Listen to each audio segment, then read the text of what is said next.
Edmonton, and we're here today to participate in the global Frackdown that's going on across the world in protest and to demand that fracking doesn't take place anymore.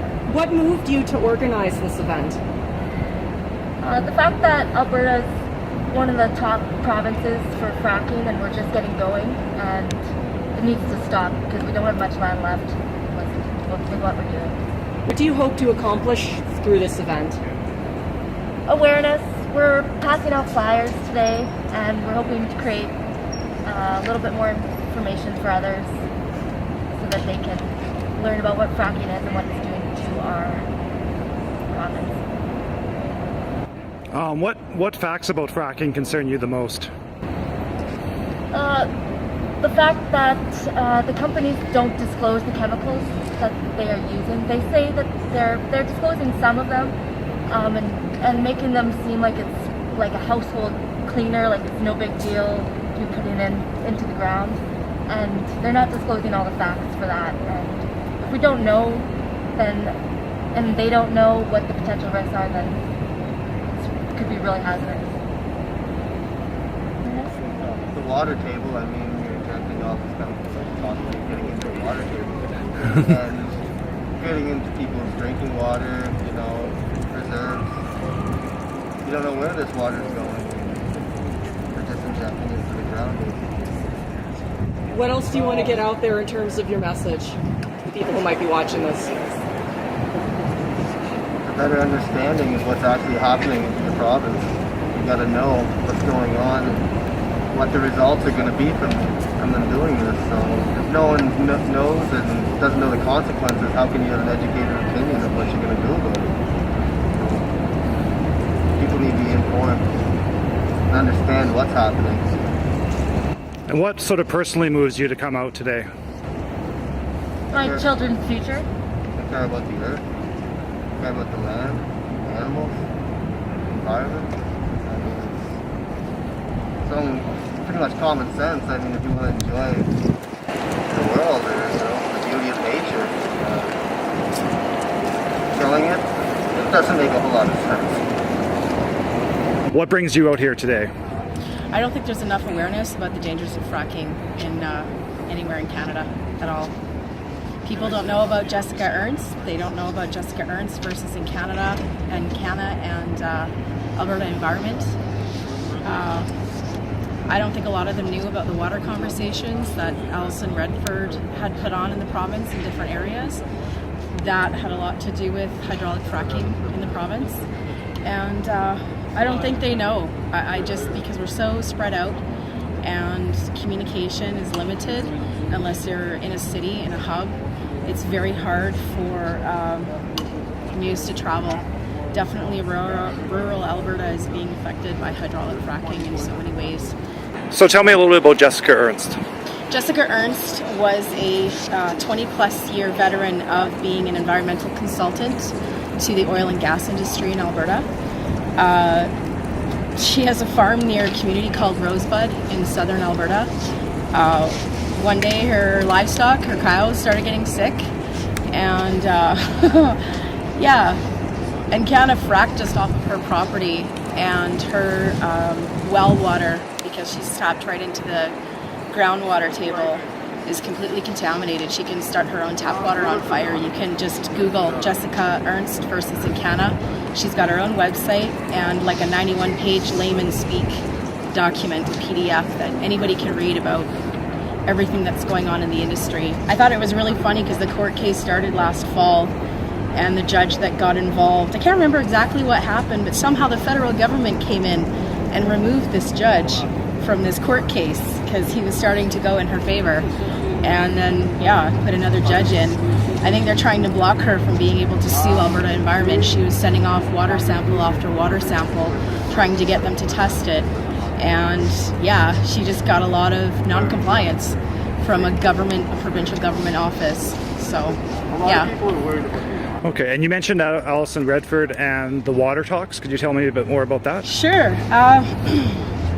In 2010, I joined politics in the community that I lived in. We had corporations coming to us wanting to get better rates for buying our potable water for their fracking operations. And that's when I started to really learn the damage that was being done in Leduc County, for example, on fracking, with all the water that they were taking. Entire farmland completely sucked dry, their dugouts, their marshes, pretty much any body of water that you can imagine. These big vacuum trucks were going around and sucking up all this water. And so then we got notice from our CAO that the water conversations were happening. And it was basically, there was so much alarm going on with what's happening with water in Alberta from the municipalities that, and from the people, that Alison Redford decided to hold these things called the water conversations. So basically the environment minister, at that time it was Diana McQueen, was traveling to different regions and hosting water conversations. But it was really interesting the way that it went. I mean, when I was in politics, I was the youngest by like 15 years, the only female and the only non-conservative. So when it came to going to this water conversation, I made a point of saying that I wasn't representing council. I wasn't going to be a part of council. I was representing myself as a citizen. So I walked in there. There was like 5 tables. I think it was water, wastewater, bodies of water. So like what's going on with Pigeon Lake, the algae. They've got an elite on the west side of that lake that are putting all of their sewage into the water, and that's why the algae are going so crazy out there. But they also have industry taking water out of Pigeon Lake too. So there was that needed to be addressed, and then how wastewater is managed, how fracking byproducts, wastewater is managed. And they also had the hydraulic fracking table there. So it was really interesting because I got to actually sit with the guys from Fort Mac and also realized, what was it, ESRD? No, the Conservation Resources, ECRB. I can't remember what the acronym is, but they're the guys that are supposed to be looking after, protecting kind of deal, sort of water, utilities in Alberta. They were like sitting at the same table. So yeah, I just kind of started asking them about what they're doing to the people in the province, and they didn't really have a lot of answers. So what do you think of the damage, the potential damage or risks that Edmontonians or Albertans are running by allowing fracking in Alberta? Okay. There's a documentary you can find on CBC called On Shattered Ground. If you go to the CBC website, look up The Nature of Things with David Suzuki. He traveled all over North America speaking to people about fracking. And there was a community in the US. The mayor actually left the community with his children post-haste. His kids were getting gushing nosebleeds in the middle of the night, horrendous amounts of blood, stomach aches, headaches. People are experiencing different kinds of cancer, different kinds of neurological illnesses at really unprecedented rates. A lot of it is suppressed, I think, by the government. I know when Diana McQueen was in office, just as a side note, the acceptable level of air pollution in Alberta was actually raised. So companies like Capital Power could, increase the amount of emissions that were being put into the air. What are the risks? All life. Fracking doesn't just harm, water for people. Fracking actually takes water, uses it, does insane things with huge amounts of water, and then plugs it pretty much back down into the earth. When you've got layer upon layer of shale and other geological formations, there's absolutely no doubt in my mind that no matter how much concrete you put into place, those kinds of chemicals mixed together eventually degrade the casing downhole. And that's where you've got, like what just happened in California. They just discovered that some company went and injected illegally their aquifers with fracking byproduct. So all of their, I think it was 13 aquifers are completely ruined in California. Right. So here in this region, I think, like I said, so much of it is suppressed. There isn't really a lot known scientifically as far as studies go, what exactly fracking does to us, besides what gets put out into just the ground. What ends up in the water too is a really big deal. Yeah, you have municipalities battling corporations and even small businesses trying to get better rates for using water for fracking, and it's actually the municipality's drinking water, not just, some dugout in this field or, some pond or marsh over there. It's the actual municipality's drinking water from the water reservoir building in the community. It's very interesting. So, you've got to put that whole thing into perspective. Our economy versus human life versus all life. What's more important? So how would you respond to the sort of standard argument that, we need fracking because we need the fuel in order to, to continue our economy going, and that natural gas is a transition fuel that's going to allow us to get past carbon, to reduce our greenhouse gas emissions overall? Okay. I think that the natural resource extraction industry is extremely harmful. Natural gas, oil, coal, fracking, all of it. There's been other energies around for a very long time. Hemp is a great one. Something as simple as rocket thermal mass heaters, cob stoves, those are all very doable.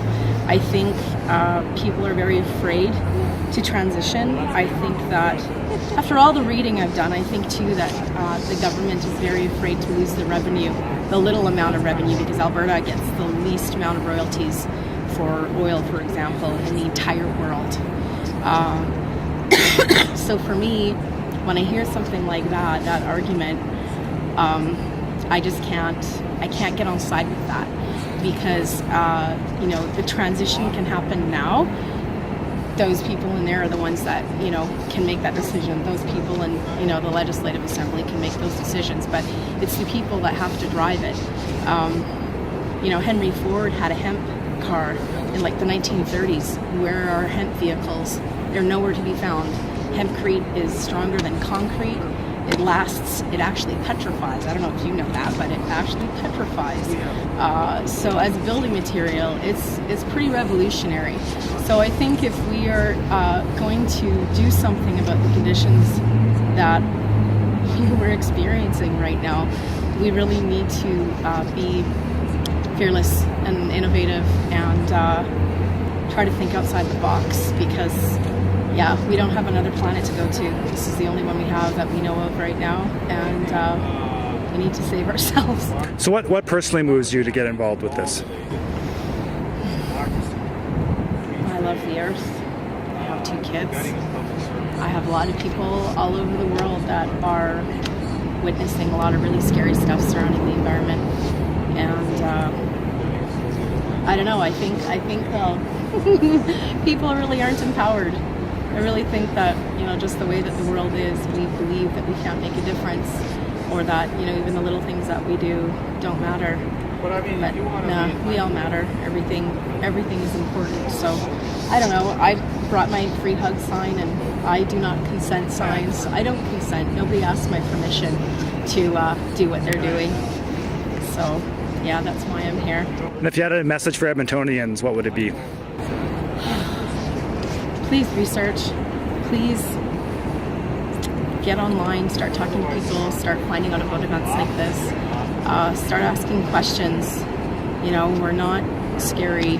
We really just are people that care very much about life and about the future of what's going to happen on this planet, because it's not looking too good right now. Well, I came here hoping to make people a bit more aware of the dangers involved in this fracking process, which is gaining speed all over North America and in parts of Europe as well. And what facts about fracking do you find most interesting or most compelling? Well, I think the first thing to note is that there's a tremendous amount of leakage of natural gas in many of these fracking sites, and natural gas is a very potent greenhouse gas.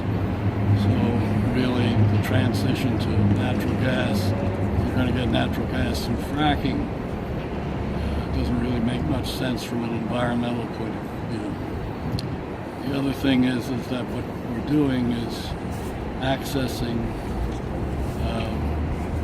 fossil fuels, which are very difficult to get at. And so we're trying to open up more and more of these fossil fuels for use, and that's going to increase the greenhouse gas emissions and generally exacerbate our climate problem as well as other problems. So it's much better to leave this stuff in the ground and have a transition to something that doesn't use fossil fuels. So you sort of reject the commonly presented idea that natural gas can be used as a transition fuel away from older, dirtier fossil fuels because its emissions are just as bad. Definitely, yeah. Okay. And so what sort of what message would you have for Edmontonians about fracking? Come out of denial, I mean, Edmonton and Alberta generally are in denial about fossil fuels and what it's doing to the environment, because of course their whole economy is based on it. And I'm just asking people, look, face up to the facts, face it the way it is, and then let's deal with it. And what do you think the source of that denial is? Oh, people's livelihoods are connected to the industry, right? And when your livelihood is at stake, you're willing to engage in any sort of self-deception which is necessary to keep you going. Okay, and is the problems of fracking, is that problems that are somewhere else, or are these problems that we're going to be facing in Alberta from our fracking? There's a lot of farmers in southern Alberta who are very upset about what it's doing to their water supply. And there's a woman by the name of Jessica Ernst in southern Alberta who's was able to light her faucet because of the methane which is coming out of her faucet because they're fracking on her land. She's got a lawsuit going to try to recover damages for that.